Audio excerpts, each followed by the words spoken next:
Une affaire qui remonte aux années 50 s'est dénouée hier à Washington. En vertu d'un règlement hors cours, la CIA, l'agence américaine de renseignement, accepte de verser un dédommagement de 750 000 $ à des Canadiens qui ont servi de cobayes à un médecin montréalais pour le compte de l'agence. Le docteur Ewan Cameron du Allen Memorial de Montréal avait procédé à des expériences de conditionnement sur ces personnes, et cela avec la bénédiction, semble-t-il, du gouvernement canadien de l'époque. Pauline Vanasse examine ces expériences du Dr Cameron avec un psychiatre, le Dr Pierre Lalonde, président de la formation continue pour l'Association des psychiatres du Québec. Docteur Lalonde, en quoi consistait le traitement que le Dr Cameron faisait subir à ses patients? Bon, à l'époque, vers la fin des années 50, le Dr Cameron donnait à ce moment-là des séries d'électrochocs, à plusieurs par jour, à des patients qui avaient été sélectionnés au Allen Memorial.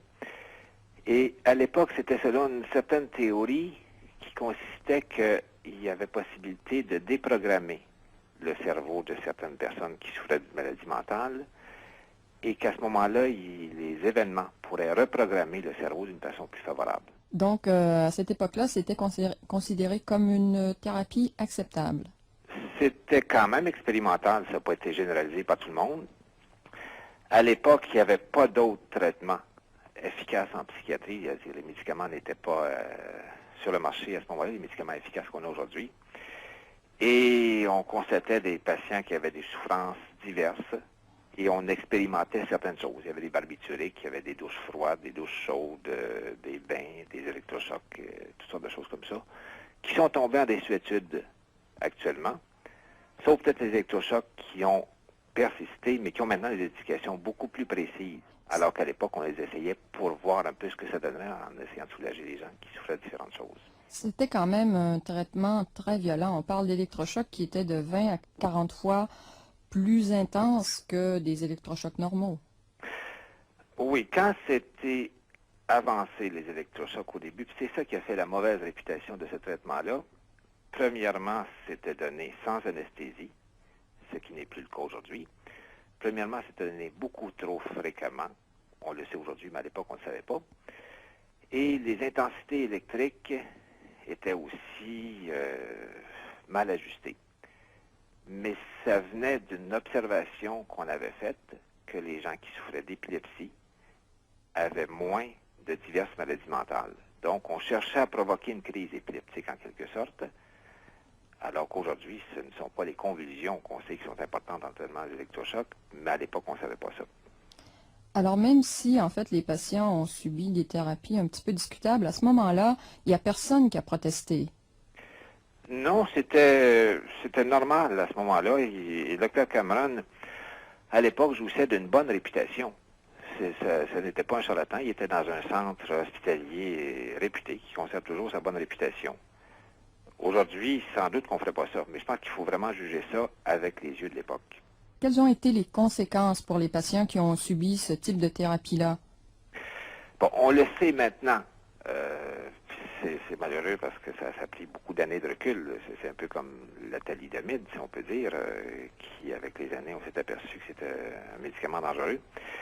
Alors, ce qu'on constate pour les patients qui ont subi des séries d'électrochocs, c'est que ça a beaucoup d'effets sur la mémoire. Ça atténue la mémoire.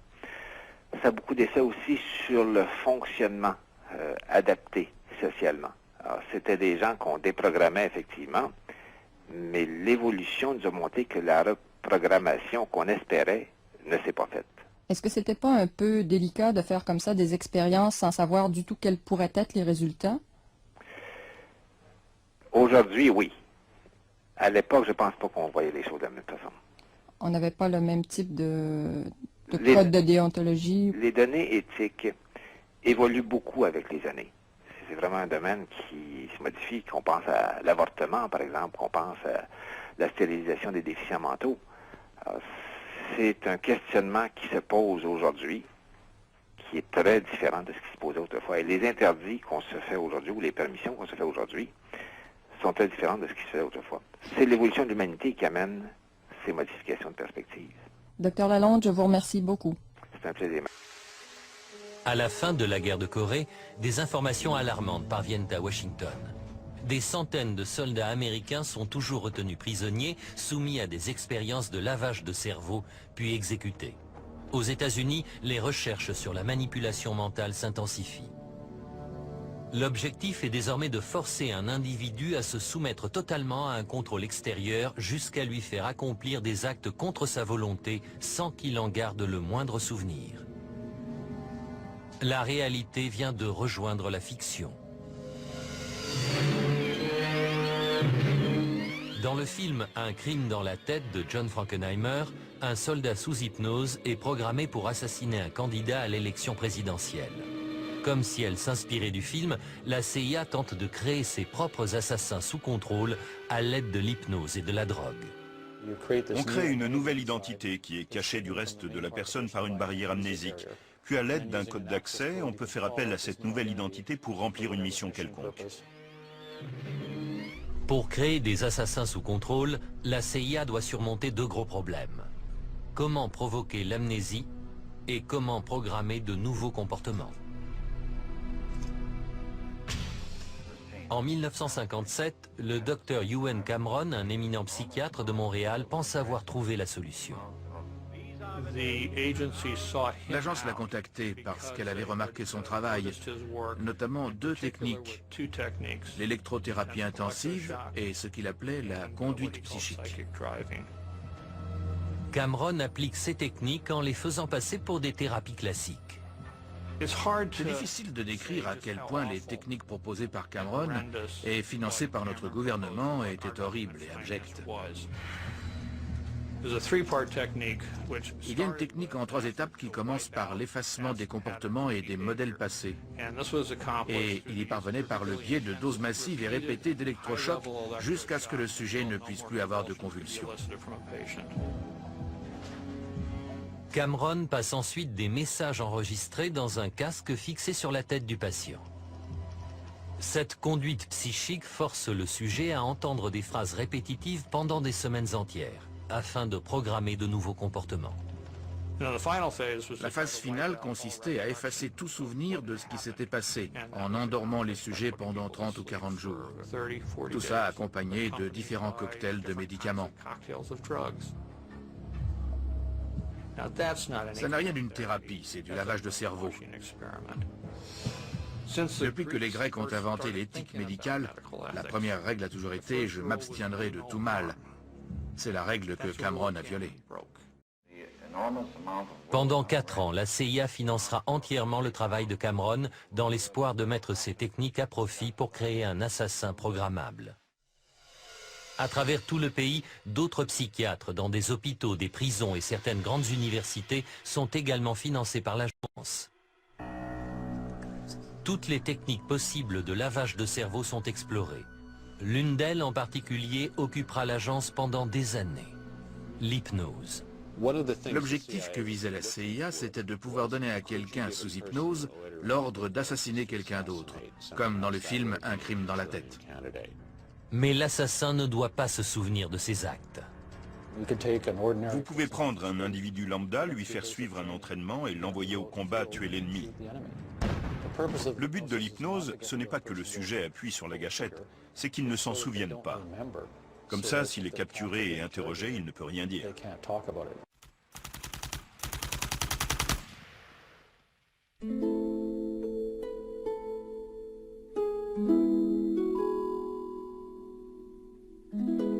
L'histoire a commencé le 1er juin 1951, le jour où des membres des services de renseignement occidentaux rencontrèrent en grand secret des universitaires à l'hôtel Ritz-Carlton de Montréal.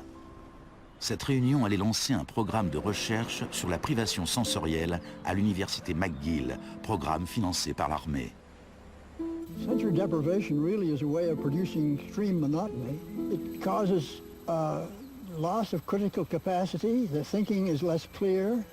The subject complains that he can't even daydream. And when you have college students that can't daydream, they're in a bad way. I began to think while we were doing our experiments that it's possible that something that involves physical discomfort or even pain might be more tolerable than simply the deprivation conditions that we studied. Ebb décida de cesser de travailler sur le programme. But I had no idea when I suggested that what a vicious weapon, potentially vicious weapon, this could be. These are the days and ours are the occasions. Mais les expériences se poursuivirent sous la direction du chef du département psychiatrie, l'ambitieux docteur Ewen Cameron. What he did was much more than what we had done. We did our work strictly with the understanding that the subject could get up and walk out at any point he wished to, and some of them did. Les patients de Cameron n'eurent pas cette chance. L'Institut Allan, qui abritait les services de Cameron, devint une prison macabre, où le psychiatre se livrait à d'étranges expériences sur ses patients. Cameron voulait déstructurer ou nettoyer l'esprit de ses patients, de façon à pouvoir les reconstruire à partir de zéro. Janine Huard était une jeune mère de 4 enfants et elle souffrait de dépression post-natale. I used to shiver when they told me about you're going to get a shock treatment tomorrow. I used to shiver. I was so scared of it.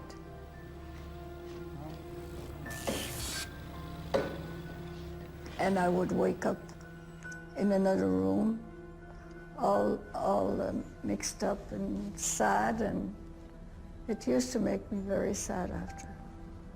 You're just like a zombie walking around. Cameron combinait électrochoc, cure de sommeil et messages enregistrés passés en boucle. It says, Janine, Janine, you are running away from your responsibility. You don't want to take care of your husband and children. All the time, the same thing. It sounds like you were being interrogated. Yes, interrogation, but for what purpose? Il ne fallut pas longtemps à la CIA pour mettre en pratique les expériences de Cameron. De nombreuses techniques du docteur figurent dans le Kubark, le manuel d'interrogatoire de l'agence. Les phrases suivantes en sont tirées. It's a fundamental hypothesis of this handbook that these techniques are in essence methods of inducing regression of the personality. There is an interval, which may be extremely brief, of suspended animation, a kind of psychological shock or paralysis. Experienced interrogators recognize this effect when it appears, and know that at this moment the source is far more open to suggestion, far likelier to comply than he was just before he experienced the shock. He erased all the past. That's why he gave electroshocks. All the past from the patient, and he would implant some new ideas. Mais Janine résista. Et en 1998, la CIA a dû se résigner à lui verser des indemnités, ainsi qu'aux autres victimes des expériences d'Ewen Cameron. Janine, are you proud that they tried to break you and that you have fought so hard and won? In a way I am. In a way I am. Because I must have some willpower seeds in me. It is very, very hard to fight a government. People would tell me, Janine, you don't fight a government. What's the matter with you? They're too big. But I had faith that we would win.